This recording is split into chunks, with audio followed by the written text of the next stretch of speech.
Hey, welcome back to the Obvious Choice podcast. This is Jonathan Goodman. Today I've got a special treat for you. This is an interview from the Obvious Choice Digital Summit that happened October 6th to the 8th, 2023. Now, all interviews from the summit are actually available for purchase if you like at obviouschoicesummit.com. It's $99, 100% of everything that you pay goes to support the Tyler Robinson Foundation, which provides financial support for families battling pediatric cancer. With that said, enjoy the interview. Hope that you're doing good. All right, I'm here with Ben Patrick. Knees over toes guy is your mantra. And I'm excited to talk to you about more the business and the brand of what you do. A lot of the interviews that I found with you talked about the inspiration, talked about the modality, talked about how life-changing your actual work is, which is interesting because for people who are like super deep into the fitness industry, we're like, yeah, no, of course, no shit, the knees can go over the toes. But the general public didn't get that yet. Yep. And I'm going to talk about that as well. But first, I want to pitch you on an idea.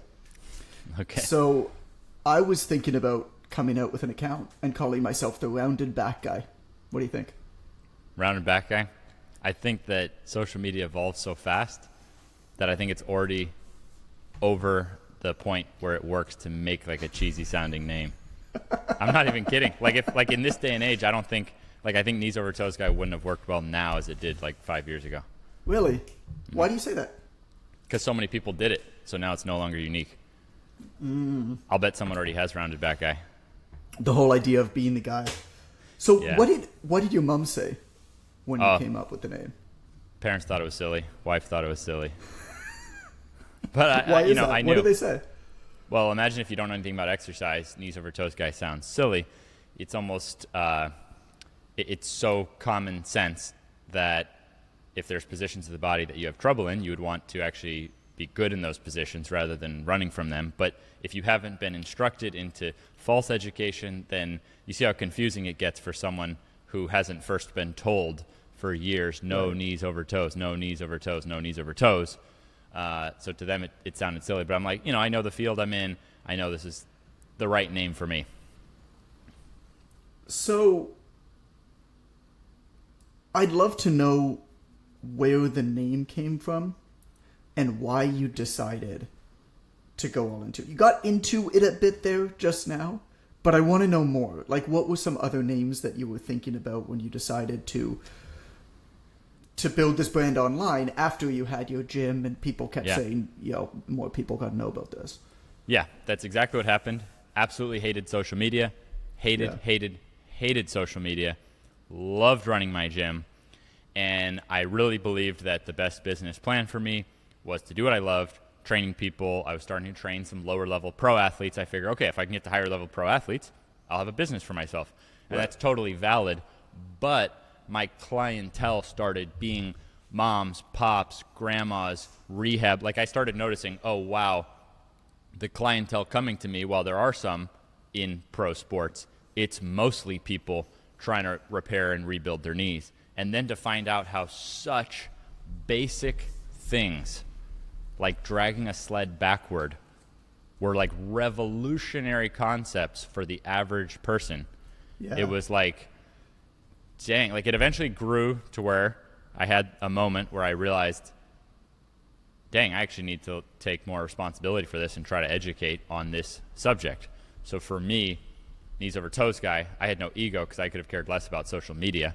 And so that's why for me, I was like, I need to pick the correct name to just educate. I'll be happy with my career if I can educate on social media on that topic. I wasn't thinking about shutting my gym down or anything like that and just doing social media.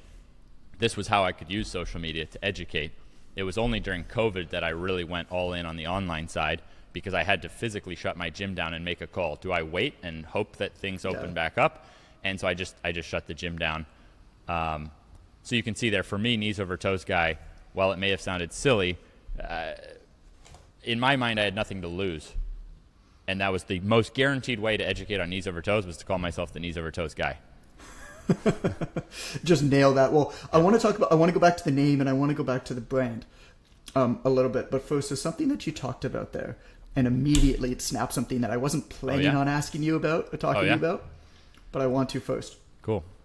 What you hit on in my mind there was a concept of the difference between maximizers and satisficers, and how there's always more business in, call it 101 level type people, than there is in advanced people. I think about, I studied kinesiology in university, right? So I'm thinking about my university 101 level, like physiology, right? There's 1,500 people in the class. Right. 404 level advanced muscle physiology or comparative animal, whatever. There's 15 people. Yeah. And the difference is that people like you and me that are obsessive about a thing are at the 404 level, like we're maximizers. But the majority of consumers are actually satisficers. They're very introductory level, and they need something that's just good enough that makes their pain go away as quickly and as fast and as reliable as possible. Yep. And it sounds like you identified that. A lot of folks, we're talking about the fitness industry now, but I think about Cressy Sports Performance. I think about Boyle Sport and Conditioning. And, these top athletic training gyms, one's for baseball, one's for hockey, even DeFranco's with football, where the majority of their customers, they'll be the first to tell you, are general pop. Wow. That's just not what's marketed. Yeah. The athletes are what's big and flashy. Even Ben Bruno. Yeah. Celebrity trainer trains, works with Justin Timberlake, Kate Upton, Jessica Biel, all these people. The majority of his clients are actually general pop clients. Yep. They're 101 level. So what was there a moment where you kind of realized that? Because I know, I've listened to a whole bunch of your interviews and stuff like that and read as much as I could find on you. So I know a lot about your background training athletes, where you were a basketball guy and then you fixed your knees and then you became a better basketball guy, but your college coach wouldn't let you do the knee training in college. And then you started training other basketball guys and got them all to great schools. When did you realize there was a general pop application for this? Like, what clicked? When did that click? Totally clicked when I realized that just the fact of playing, not in pain, was more valuable than how good you are. Right. So I still enjoy helping someone. Say that again. Yeah, just doing what you like to do without pain is more important than how good you are at doing it. So I enjoy. So I have a lot of clients now. In our staff, we keep a chat where we send in every single win. So all of us on the front lines, we have a chat. So we see tons of wins throughout every single day, and it's very cool when someone gets a performance win. But in my heart, it's way different than when you see the person who is now hasn't been able to go for a run for 7 years and now just went for a run. And that, for me, that's what I'm chasing. That's way more powerful. Do you remember the first time something like that happened? This is before your internet fame days. This is back when you were having a gym. Do you remember? It doesn't have to be the first, but the first time that you can think about that's memorable, where you were just oh shit, this is what it's all about. Oh yeah. Yeah. There was a kid, one of my first clients, wanted to quit basketball in his teens, had knee surgery, and I had been through that. So I was I wasn't forceful about it, but I was I really believe that he could get back to playing basketball. And seeing him get back to it and being able to dunk, that was so rewarding. It didn't matter how good he got. He's a great player, but it just wasn't. That was not the thing. And so seeing the effect of being a coach and seeing that effect, for me, that's what got me really excited. So like any good young trainer with a kinesiology degree in the NSCA CSCS, I wanted to train professional athletes, celebrities. Right. And in Toronto, there's a lot of opportunity to do that. Oh, yeah. So I got guys ready for the NHL draft. I trained some Olympians. I trained Canada's top jazz singer. I trained a whole bunch of actors and actresses and stuff. And I don't ever talk about this. I don't know why. I just don't talk about it anymore. But I'll tell you my moment. Oh, yeah? Her name was Carol. She was 72 years old. Right. And she came in one day and she said, "Hey, John, I walked up a ladder the other day. to get something off the top shelf. And I was like, so? She goes, I haven't been able to be on a ladder for 20 years. And she didn't even think about it.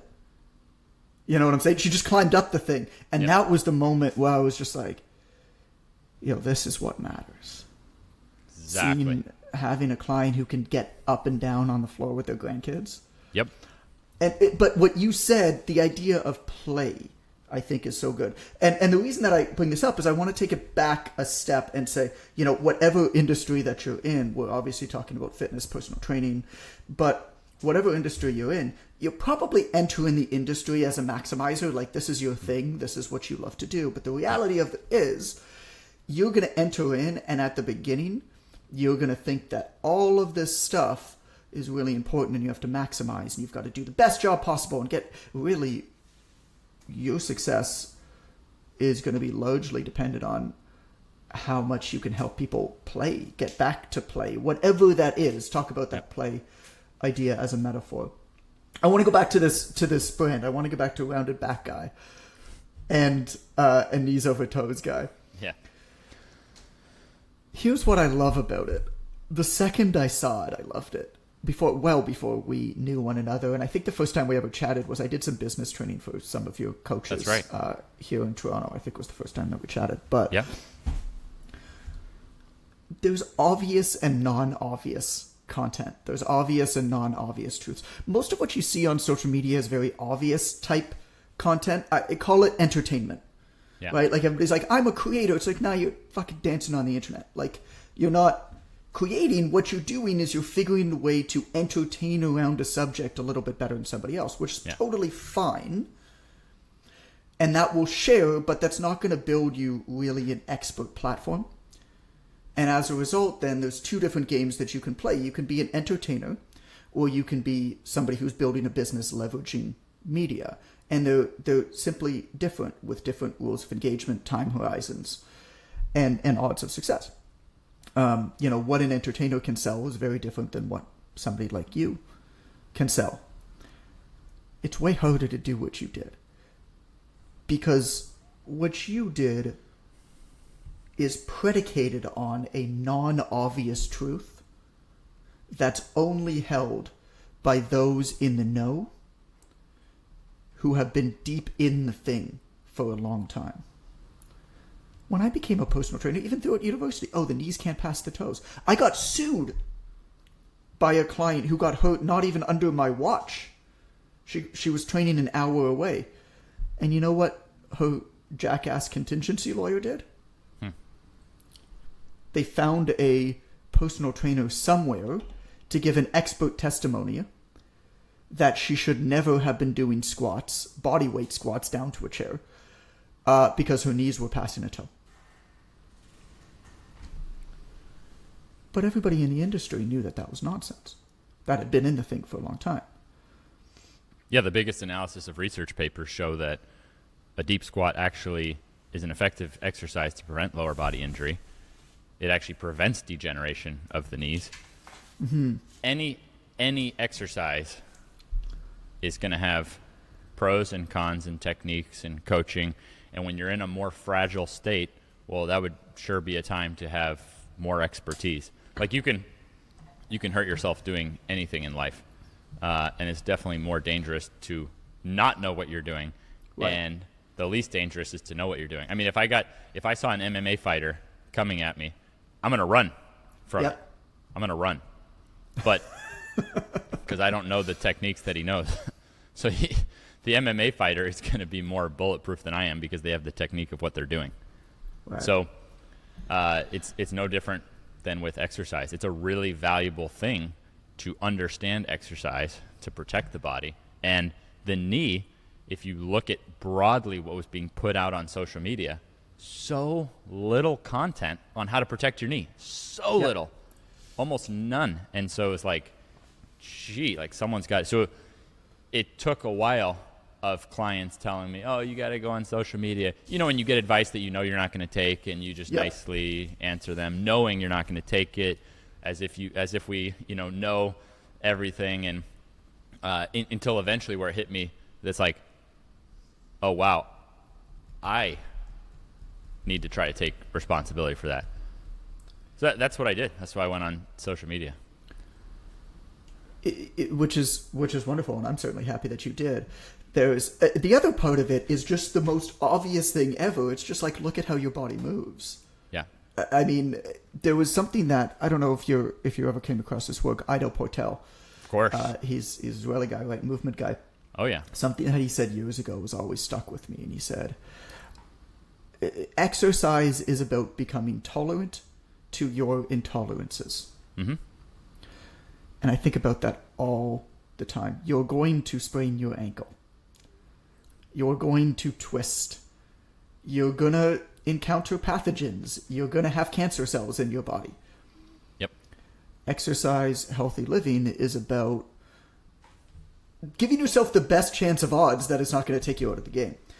So, this idea of this non-obvious truth, the reason that I wanted to center in, because to anybody listening, what I'm going to ask you, and I think the central part of the beginning of our conversation before we get into how you found this idea, before we get into the simplicity of your business and the growth, it's about this single non-obvious thing where you're just like, how do more people not know about this? So in your industry, whatever industry you're in, is there something? Look for that thing, because I can promise you there is something. Look for that thing where people who are in the know, in your industry know, but the public is misinformed.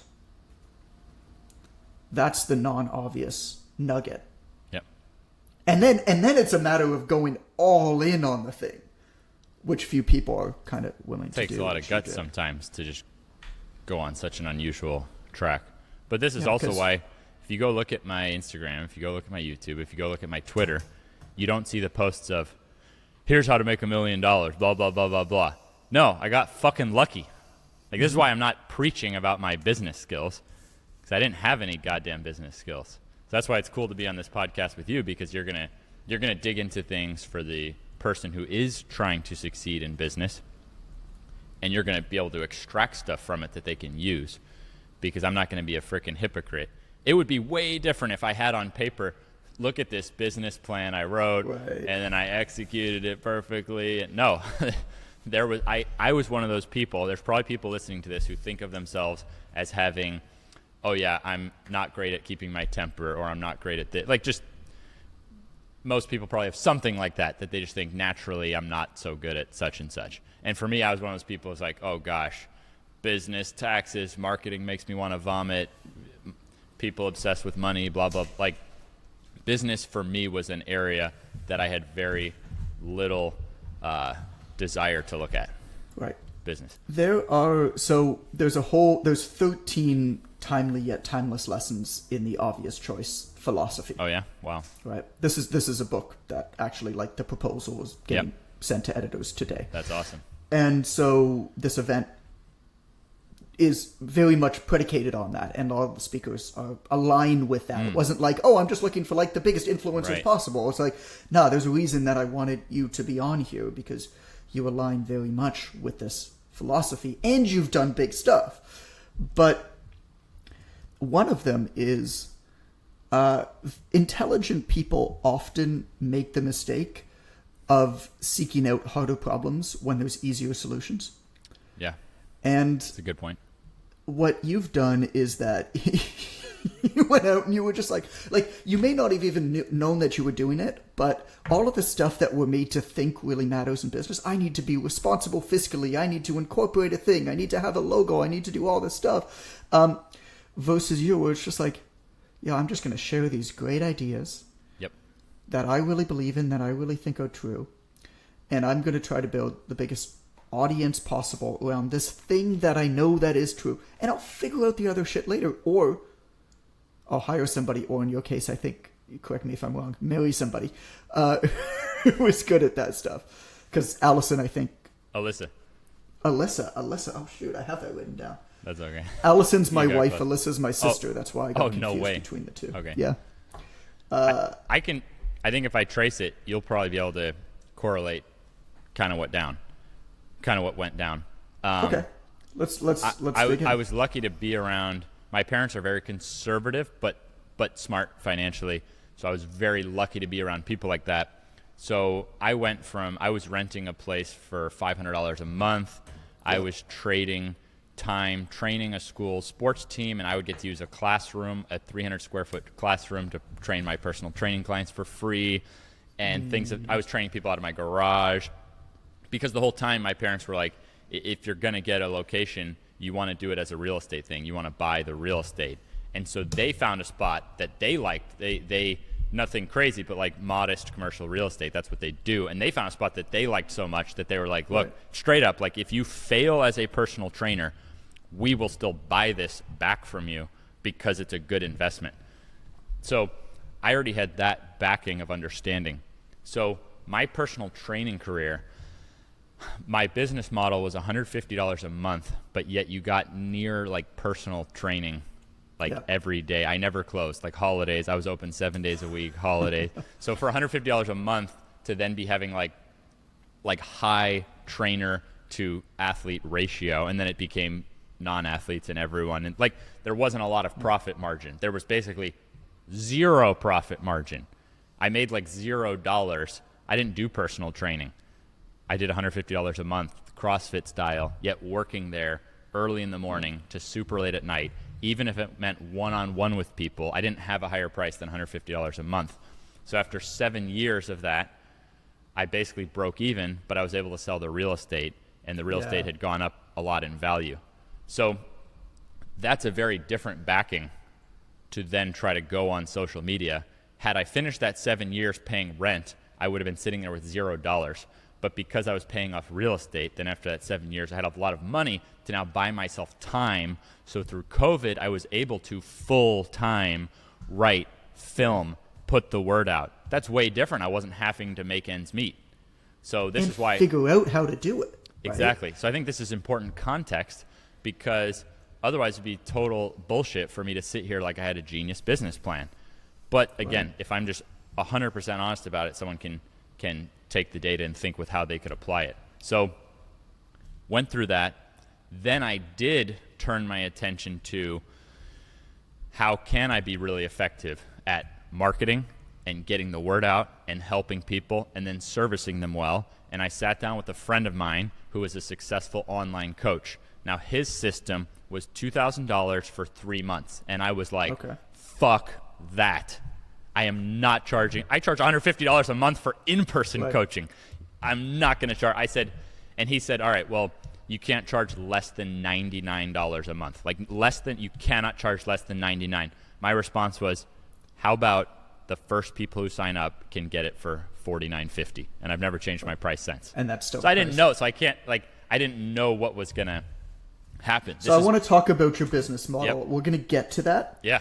Because I think it is a prime example of technology not replacing humans, but optimizing them. Yep. Figuring out where the technology and the automation comes in, and figuring out where the humans are needed. Yep. And putting the two together. Yep. There's all this worry of automation, artificial intelligence, it's going to replace people, it's going to eliminate jobs. Like, no. I haven't even looked into it yet. It's going to morph them. Right, but actually it's going to continue to optimize them. Yeah. The areas that humans show up in, which is largely coaching, empathy, the businesses that will succeed are the ones like yours. Yeah. Well, that's what I want. Hey, how do we become most efficient? Right. As a user, I don't want the automated, so that's why I'm not looking into into that side of it. To like, I'm just trying to create the product that I would want. It's not really about how much money. It's about, can I make it profitable, and is it something I'm really happy with? As you know, once you can provide for your family, I think about money like this. I think about money. Tell me about this. I want to hear your input. Okay, go for it. I've figured out how to explain money to people that seems to help a lot of my friends who don't quite understand it. Because you can say money doesn't make happiness, but then other people are like, yeah, it freaking does. All right, well, money becomes very stressful when you're having to provide for your family and stuff. It becomes not having enough money is very, very stressful, which then you can't just like fully be yourself for the things that are more important than money. So yes, money is important to not have, you need to have enough money not to be stressed about money, so then you can have your attention on the more important things in life. So yes, I believe that money is not as important as family and these other things, but if you don't have enough money, then you're going to be stressed and you won't be able to fully enjoy those things. Mm-hmm. Does that make any sense? That makes total sense. I mean, that's what I just wrote down here is you recognized when you hit that point. Yes. And you figured out what the next steps were. So going back to what you said before we got into this, where you talked about more the beginning of your journey and what happened with the gym and what happened with the commercial real estate. You put in the time. Oh, yeah. Can we dwell on that for a second? I don't care who you are. You can become famous on the internet to a point, but you'll get to a stage where people are going to start calling bullshit on you. Yeah. If you don't have a really deep... It is glaringly obvious once you get to a certain level who's really done the thing and who really gets the thing and who isn't. Yep. And that's when you see this divide of this influencer on social media with 500,000 followers who's promoting their supplement company coupon code. And all that I can think is like, yo, that's the best you can do? It's because there isn't really substance there. They probably didn't produce results as the coach. They just started becoming a social media coach figure. Like most of the people you see copying my content, okay, some of them are in the trenches training people, but I was in the trenches training people thousands of hours before going on social media. There's a difference. Now, for me, I was lucky that I didn't have kids yet when I started my training career. Yeah. It's a big difference. So I literally was, the term gets thrown around, working 100-hour weeks. Look, I loved what I was doing. I worked 100-hour weeks. I had a cot in the back of the gym. I loved what I was doing. And I think what that gives someone an edge for is not that you actually have to have that much time. And once you know what you're doing, like I know you, like you could probably in 10 hours accomplish a ton. Like if I challenged you, all right, you only get 10 hours of work, you'd be fine, right?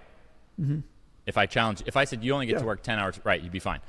But in the early stages of something, that extra time almost allows you to get away from the TV, away from what people are saying. It allows you to really think outside the box a bit. So when I'm just in my own gym, not at LA Fitness, in my own gym, training people on unusual things, really diving into the detail. Like I'm not just show up, train, clock out. No, show up, train, can this be better? How about this? So like with the whole knees over toes thing, I didn't just educate on it. I polished the freaking crap out of it.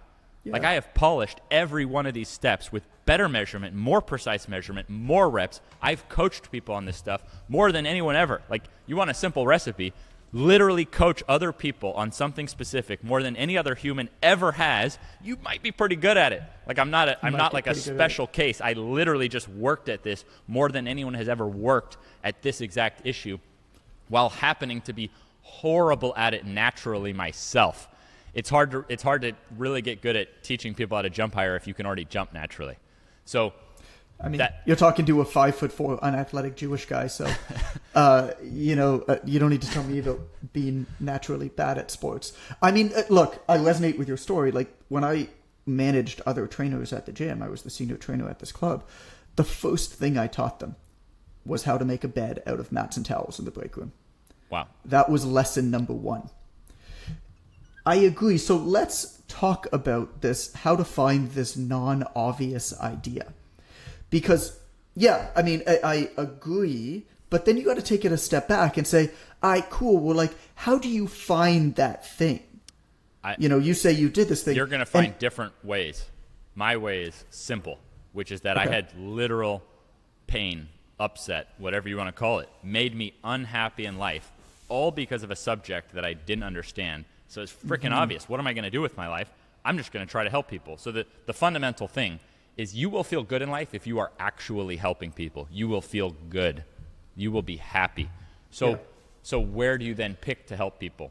With all the different people you're interviewing, you're going to get a better, well-rounded view than just my take. But if someone is coming from a place of having had difficulty with something, that could be an obvious place for you to pick. And it doesn't mean that you have to be the knees over toes guy. There's different business models. But if you pick something that you really want to help with, like if that was the difference for you between happiness or unhappiness, that means it's probably the same for a lot of other people. Yeah. And it doesn't matter if you have 10 clients that you service in a certain way, or 100 or 1,000. There's a lot of different business models. For me, it was finding out that in this particular area, you didn't actually have to get to fancy, expensive, complicated things. If you got the basics in on the knee and you gave it time, virtually all malfunctions with the knee will vanish. That's why I made a low price point, because I didn't think it was complicated. If I thought it was complicated, then, and if I thought it took more hand holding, then I definitely would have gone with a higher price model. There's a lot of different fields. So that's specifically for having a better than normal knee out in society. Does not require more than $50 a month. What this means is that people are able to learn the system. I would use WhatsApp, and they would send me video of their form. I'm like, I can't, if you're not going to send me video of you doing the exercise, there's no way for me to really know what's going on here. And that's what I did. They would have the program. There very little deviation was needed from the basic program. As they're going through it, I could then give them customized advice, but I didn't need to. It's a knee. I didn't need to make a customized knee program for each person. And I think what a lot of people figure out very quickly in fitness is that there actually is very little deviation in good programs between individuals. What you're saying, though, because I actually subscribe to a different business philosophy than you, and mine is I define it by whales and minnows, which is it's either free or expensive, and nothing in between. And what that allows me to do is the expensive, I can provide a tremendous amount of support and really give people a ton of coaching. I mean, I'm not talking about fitness. I'm talking about more business. And I can answer why mine's not. I have an exact reason why mine's not. Is because my chronic knee pain started at age 12, and I was saving up money and buying sports manuals and books. I bought and read everything, tried every program. There was no knee program. Think about this for a second. Epidemic of knee issues, and there was no knee program anywhere. But here's what you did that's the same. 12 years old, I couldn't have done the whales thing. No, you couldn't have done the whales thing, but you would have subscribed to the free, right? Because what that allows you to do is when you have a very expensive program to a few people, you have excess profits and time to be able to then support.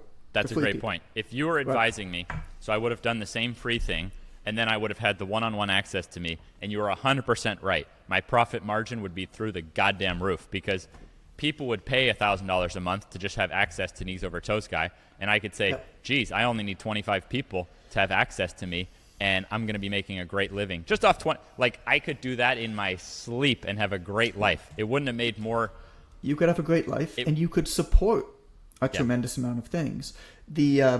I can give you a lot of examples. So you're actually right. I actually think that your business model for business and for increasing the chances of business success, I think your model, it actually makes more sense.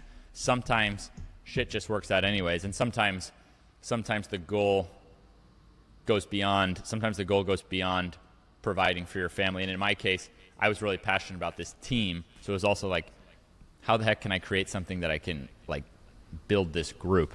But that's really cool to hear that and understand that. Because in hindsight, I've had times where I'm like, oh my gosh, people offer so much to work with me one-on-one. Like my profit margin would be absurd if I had done that route. Well, you think about what it allows you to accomplish and not accomplish. But here's the thing that I really want to nail down, though, is that our philosophies are the same.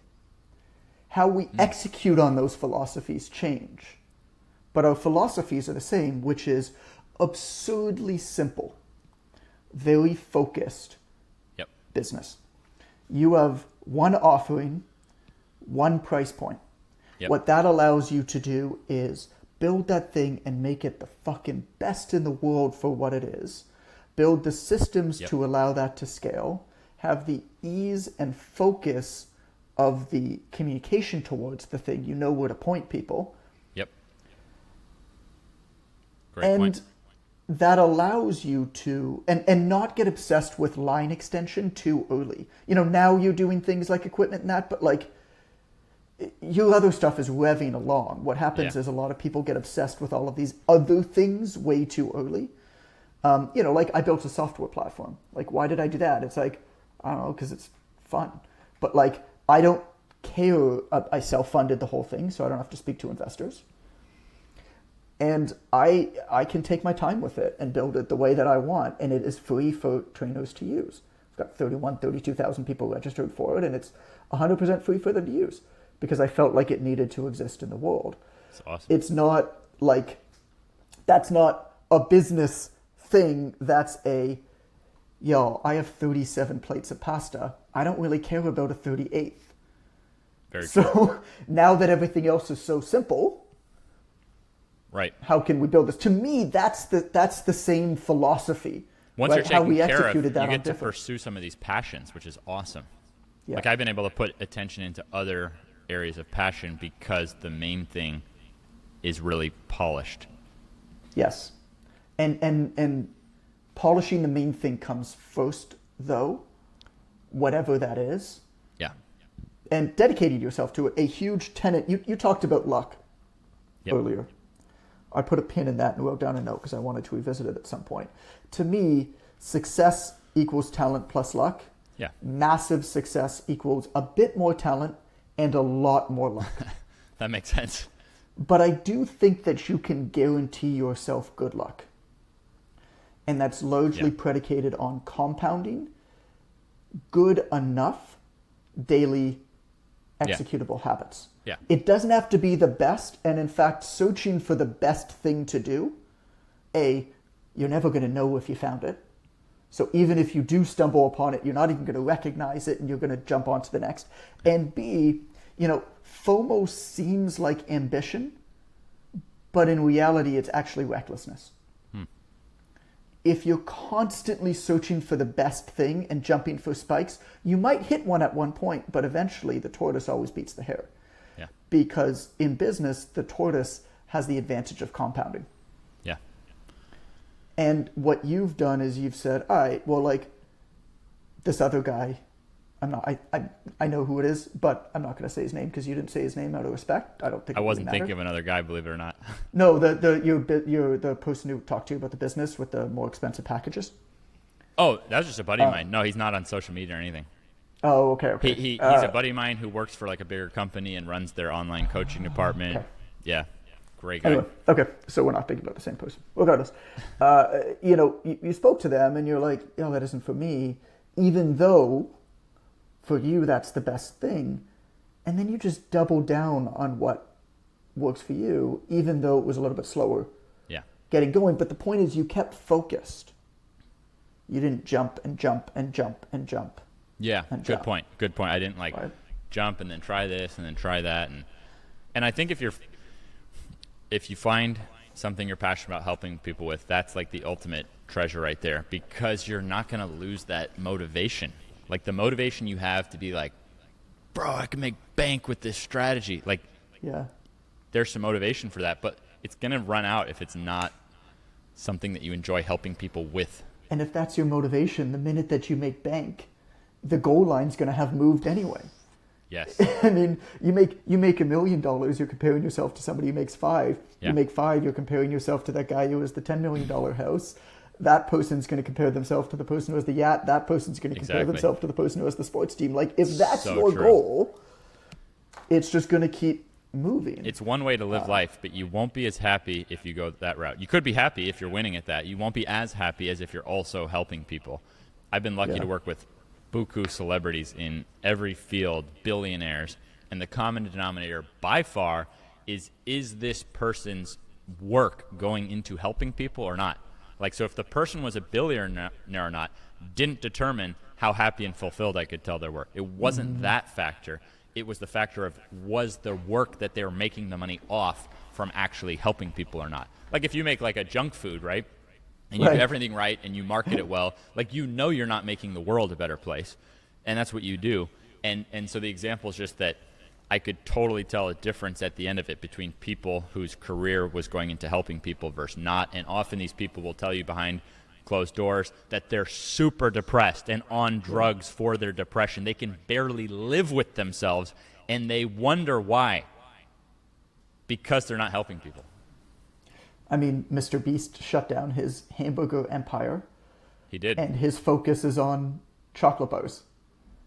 right? Talk about somebody who's just obsessed with the game of growth. I mean, I don't know him, but Now he's I gotten have himself experienced into the great same thing. shape. So Yeah, I saw that. I bet he's going to do more. I don't know. Just in passing, I saw a video where he was helping people to see again. Like he did this whole sponsorship Yep. of. I guarantee he was so freaking happy after that compared to anything that has to do with making money. So here's where I want to go from here, because this is fun. I'm having fun. The idea of finding this non-obvious idea, I think, is so valuable. And you found it because of A, your history and injuries and rehabbing yourself. It kind of became something that you couldn't not do. Like That's it so became true. an obsession because you were just in the dirt so much. And I can't emphasize enough just how important that is. This book that I wrote, I told myself I wasn't going to write another book. Writing a book is hard, man. And like, if you think about, if you're writing a book for the potential rewards of what that book is going to get you, you're going to be very disappointed. It's not the odds of this thing ever returning to you. The amount of value that it would take, that you put into this thing in terms of time and money and effort, is just ridiculously low. Yeah. Like if you want to make a lot of money, like a book is not the thing Yeah. to do. It's just, it got to the point where I'd spoken to so many people about these concepts. And I kept revisiting the same themes over and over and over again. And that's why when I reached out to you, I said, this event is a recalibration. That's, to me, what it is. And it happened because I did 70 podcast interviews with people in our community. We coach thousands of people a year, same as you. We coach them in business, right? But Yep. same as you. Yep. And we have the same conversations over and over and over and over again. I'm like, how is this so prevalent? And I kept going back to this. It has to be that. And It became a duty identify for it. you. Like you felt like, okay, I have to. It felt like an obligation for you to do it. Yeah. And but the process has to be the reward. You can't guarantee outcomes. Yeah. There's too much luck involved in this world. I don't care who you are. There's this obsession with survivorship bias and with outlier stories. You know, all the stories you hear on stage or in New York Times bestselling books of all these business legends that we admire. It's like they're massive outliers. The obvious choice doesn't admire against all odds stories of overcoming. They ask, why did the odds have to be stacked against you in the first place? Because I don't think that they do. But what you're talking about is how to stack the odds in your favor. And it might not work today or tomorrow. And I think one of the ways that you did that is like, you went to the source, man. Like, talk to me about your research, because it sounds to me like the difference between reading Twitter and then discovering one day that there's books and then discovering the next day that there's actually research behind the books, and the books are actually an interpretation of the research, and Twitter is an interpretation of the books. That's an interpretation of the research. That's an interpretation of what you experience on your day-to-day. Yeah, I mean, What was that process for you? I mean, my process was stoked by seeing public quotes from Charles Poliquin. He didn't have a lot of published stuff on the knee, so I read everything I could. It centered around a lot of different bodybuilding concepts, and he was so smart Can at we anything. talk about him for a minute? Yeah. I mean, I feel like Charles was such a genius that he was able to master like everything under the sun, and it seems like the readership was mostly in bodybuilding magazines. And so like you can go read right now, you can go look Charles Poliquin Questions of Strength on T Nation, and you'll see his old school articles. He was not politically correct. Like so many gnarly jokes. Like he would have been canceled so fast in today's world. But I think you'll see that the guy was brilliant, and he was writing about all these different topics.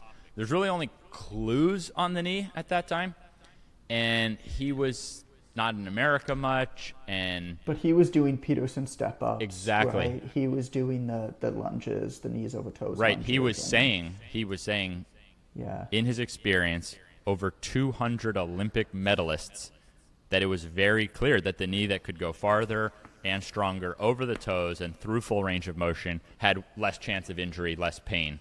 So he would try to help people get good at that. And I went and studied with him, like at the source. It was $1,000 a day to study with him. The course topic he was teaching with Dmitry Klokov, Olympic weightlifter. Right. And it was mostly muscle building workouts, but at least there I was able to get in-person questions answered. So for me, it was like digging clues while training myself and a ton of others and trying to turn this Olympic knee bulletproofing knowledge that to the average person would look scary and seem impossible to do, and then actually try to turn that into a step-by-step system that, for me, the deciding factor if I can train someone is, can they walk through my door? Like, I'm not trying to take someone who can't walk, but if they can walk, they could start to walk backward, which does actually preferentially, not isolate, but preferentially recruit the vastus medialis, which then does stabilize the knee more. So you can now put eccentric load into it with a reverse step up. So a reverse sled improves a reverse step up, and all of that makes it easier to go into a full bend, not 2 legs at a time, but 1 leg at a time, with a split squat, which scales less than the load of even bending down to pick something up. And you can gradually build to beautiful, gorgeous, full squats for people who thought they would never be able to do that. So I'm that going to was get my to the career. walking backwards. Thousands of hours. I'm going to get to that. What I just described there in 60 seconds, I spent thousands of hours coaching people on. And you went to the source. I'll tell you a story about Coach Poliquin first. I think, and I cherish them a lot, I think I might have the final book that he ever signed. Oh, wow. So I started to really get to know him well. Really? A few years before he passed. Wow. Spent a fair bit of time with him and spoke with him pretty often. And his most recent books, between the time when he signed them and they arrived at my house, he passed away unexpectedly. Oh my God. Damn. And so the books arrived like 2 days after he died. And I'm talking about shivers down your spine. Yeah, and, I just got chills. They're Also because really, you'll understand. really cool. Go look at the timeline. That's why I went on social media.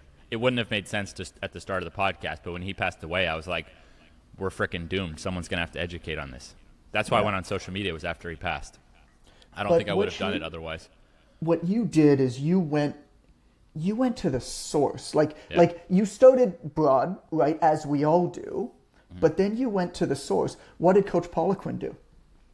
He sat there with a fucking English-German dictionary, paper dictionary, with German books on strength training, and he translated them painstakingly, word for word.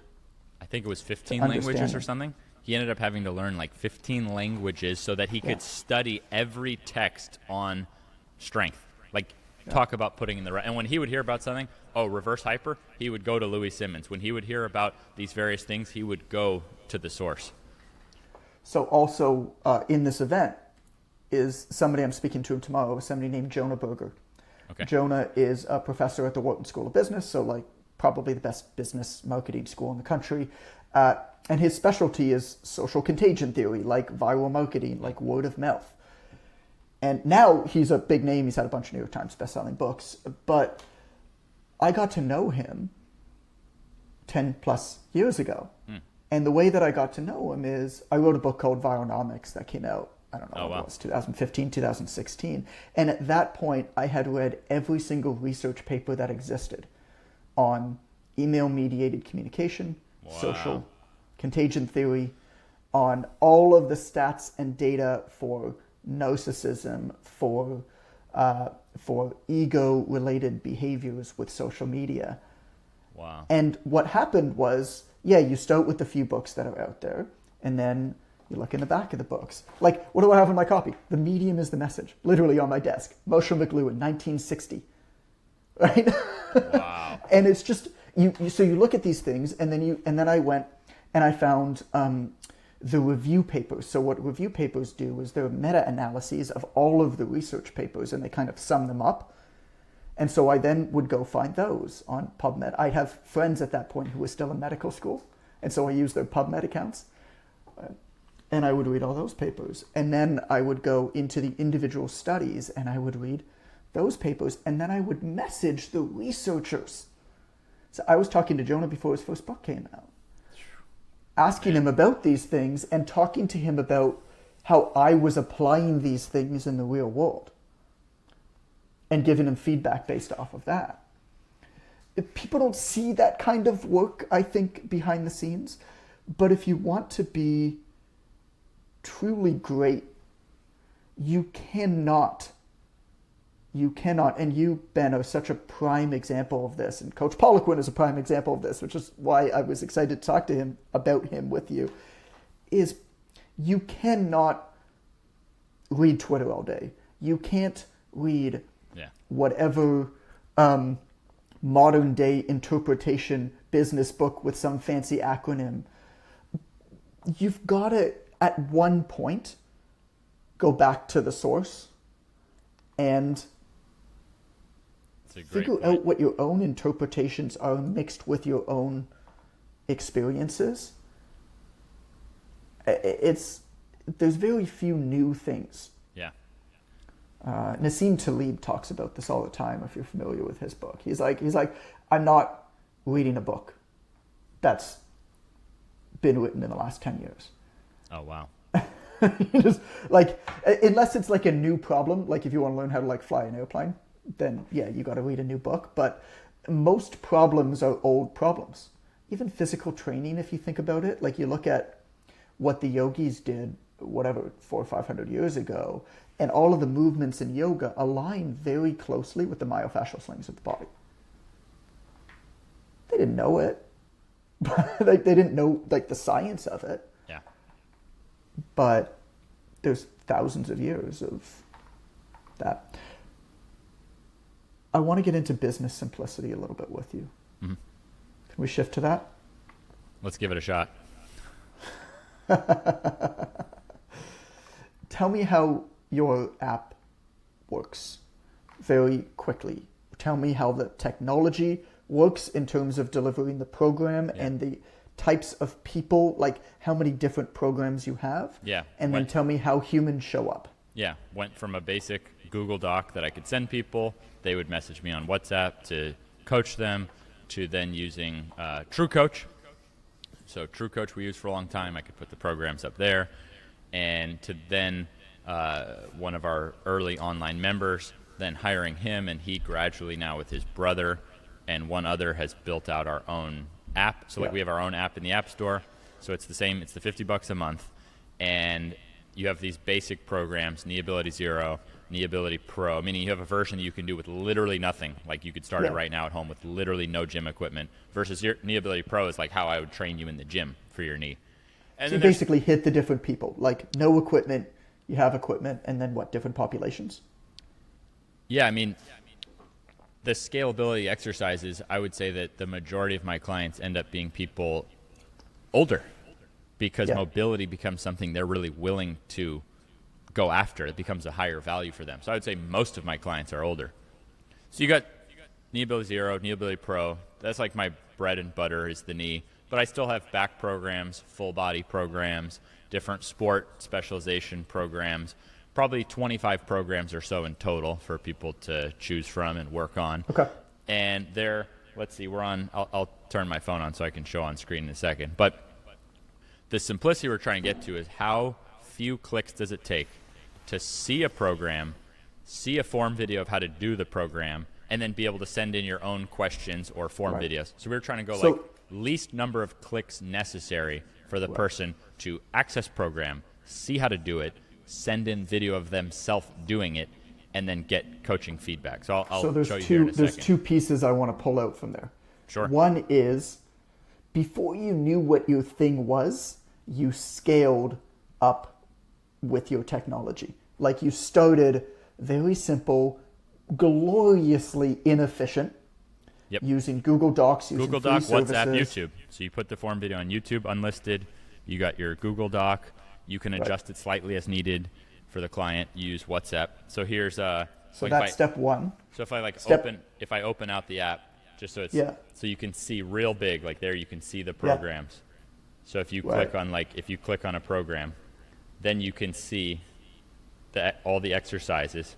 So if you click on one, then you can see how to do it. Then you got the and video, then you can send in a message, or you can send in your form. So right from here, you can film your form right from there and click the button to send. So we compared to TrueCoach, and we made it a lot less steps necessary, a lot smoother to send in form video, because is really the $50 a month is really how much service can I give for that $50 a month. And it was really like, I didn't know starting out, would I be able to profit at $50 a month if we coach the form videos, and it happens to work out. But if I can't see the form, once someone masters the form on different things, now these are tools for life. As a coach, it's mastering each tool. That for me, that's like the big value I'm bringing to the table, is helping people master. Let's go tools. to the process. Yep. Let's go to the process. So your process was, you kind of knew what you wanted to do, but not all the details of it, right? So you used very simple, inefficient, but like free and easy to use, and everybody's comfortable using them, low barrier to entry type tools. Then you figured out a little bit more, and you used an out-of-the-box software. Now, I've advised most of those companies in that space for the last 8 years, and then I built my own. So I know that world really well. Totally. And I can tell you that no matter how well you build something, every coach likes to do things a little bit differently. And so the goal is to build something that everybody's going to be happy with. You can't optimize for any one specific business. They have to build their own thing. But you use this out-of-the-box software and continually, built up, because building your own thing's expensive. So, for a couple $100 a month or whatever, you're using that. And then you finally got to the point where you're like, this one thing is the most important thing for us. Which is our ability to coach form videos. There's no tool that's ever going to be built for that. So then you built your own. But how many years since when you started doing with the Google Docs to when you launched the app, ballpark? Yeah, it has to be like over 5 years now. So that's the message. Yeah. That's the message. The technology does not matter until you are bursting at the seams, and you know precisely what to do. Because once you lay down a line of code, it's pretty damn hard to strip that back. So believe me, I know. So true. And what I love about your business, the simplicity of it, right? Like, this is what we do. This is what we do. But then your app delivers all of the stuff that you don't really need humans for. You don't need a human repeating over and over and over again the same cues.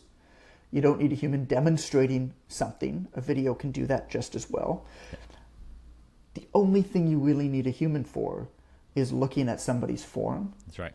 And saying this is good. And even though I think technology can do that as well as most humans, because I think that that's a mastery profession, what technology can't do is give humans the belief in themselves that somebody else is watching them, which is really what you're offering. And like, it's all context. Okay, you notice, it's a 65-year-old lady. She's training at home. She has had a knee surgery on the left side. She's working on this Right. I feel like that's not really a subject you want to leave up to chance. Oh, whoops, the automated thing guessed wrong. Like, like, it's, to me, it's not worth messing with that. And for me as a user, I would rather have a real human trying their best to help me. Yeah. They've got an exaggerated Q angle or whatever, right? Like, you got to know these things. But perfect example is, like, there's certain things that most online coaches will find that if you scale, you end up losing most of your time on meaningless admin of like, this is automated, so the person, we don't have to like make their account every time someone signs up, and you got to make their account. You have to then email them an instruction and then like walk them through the instruction. Like, you can use technology to take out all of that work, which is not your profession. That's not what you're good at. You can like, tech is amazing for reducing that friction. Yeah. Okay, real quick, because we got a hard stop in like 5 minutes or so. I want to get into growth a little bit. Talk to me about the difference between fancy body tricks and simple, easy stuff that anybody can do to feel better, like walking backwards. Yeah. Yeah. So if you think about the knee, you cannot take a step backward without your knee going over your toe. So this is the simplest way I can start educating people that we want to get ability in that position. So walking backward, that's the easiest way someone could get started. So I try to make sure there's an abundance of these free, easy starting things that people can do. And you mentioned body tricks. Like, yeah, like the fit. If you make a video that has good data, but it doesn't inspire people and it doesn't get their attention, then your data could be really good, but it could go unnoticed. So for me, it's twofold. Number one, I like to prove my product. I'm going to jump off things and put tremendous demands on my knees and show tremendous mobility way beyond what the average person. There's never been someone who's had knee surgeries who can do what they do with their knees like I can. Like maybe someone has, but we're talking like 1 in a million level of results that I demonstrate in my knee for someone who's had knee problems. So the opening of videos seem to do better when I demonstrate my results. That's a high level of ability in the body. It catches the attention of the viewer, and it shows them, hey, I'm not just here talking about the knee. I have results with it. You've done it. Then There's I can go in. Sides. Yeah, then I can go into sides. show me training my mom. I can show the lowest of the lowest levels that didn't used to be sexy, and now I can make it sexy enough for the person to be able to go say, all right, dragging a sled backwards can be boring. Doing these, trying to master your body weight in a split squat prior to this was never a goal that anyone had. Right. Like this full range of motion split squat I do is now a legitimate goal that people are proud of when they've simply mastered their own body weight with no extra weight, full range of motion, full mobility, one knee to the other. There's one more thing there. Yeah? There's one more thing there. And this is where, I mean, I don't know if you've thought about this or not, Maybe, but this is where I'm going to deconstruct what you're doing. So I one of the brilliant things about what I love what you do is that there is this divide and you seem to understand where each piece fits in, right? One is to get attention and to show, hey, this stuff really works. Here's where you could ultimately be if you want, but also like just get attention. Yeah. Like this is like a human body trick. Yeah. But then you have something as simple as walking backwards, which is two things. One, it's a very easy thing that anybody can do right now, today, to start. Yep. I can't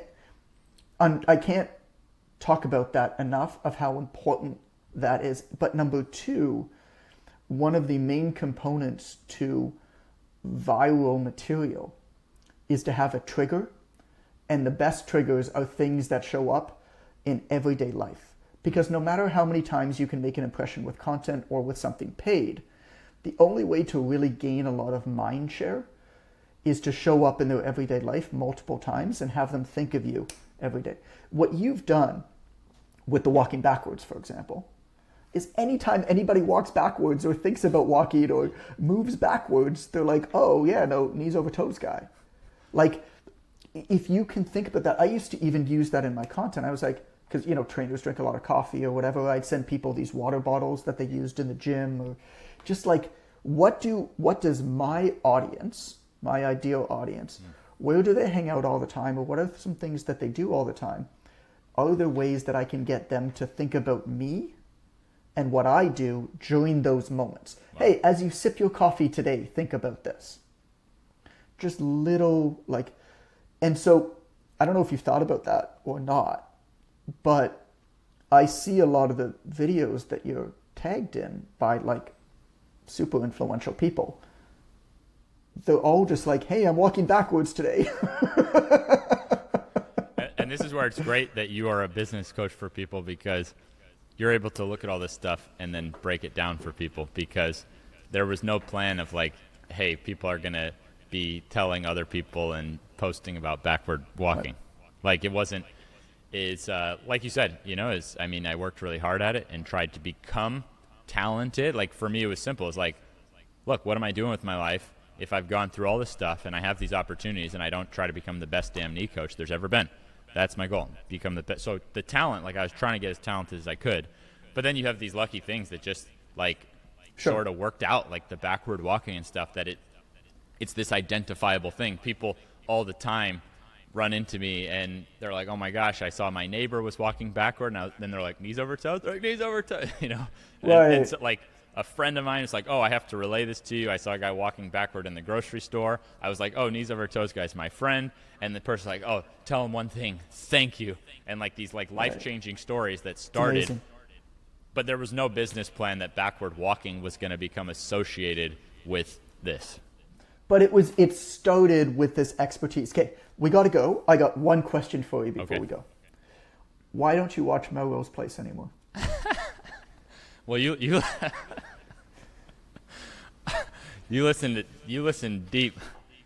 I love TV shows. I've watched Seinfeld way too many times. Curb Your Enthusiasm.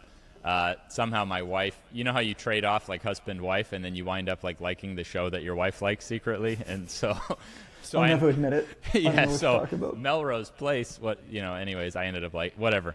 You get into you a show. You finished it before her. She got mad at you. Yeah, but I do think that that's kind of where, like, I would just sort of unwind at the end of a long day, not quite get enough sleep.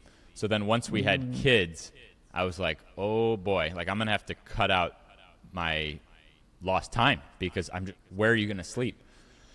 So since then, that was getting close to 3 years now since we had our first kid. And I mean, I watched Top Gun and I watched the Super Bowl one time, and other than that, I could, tell you a lot about little kid stuff. I mean, they watch hardly anything, but if I've watched anything in the last 3 years, I watched one movie, one sports game, and as far as adult, for me, that was it. And we really limit the stuff. It's kids just thrive when they're not stuck on the screens, and we found that out quickly, which is awesome. We just get active with them. We have no couch in the living room. It's not like a TV. It's just kids matting. He can run. We have a gymnastic bar for him. Now the little girl, we've turned it into like a full play zone. But only a parent could, like before being a parent, I did not relate at all to this bullshit that your kids will be your entertainment and this and that. I'm like, no way. I'm still going to need to like watch my own TV show to wind down at night.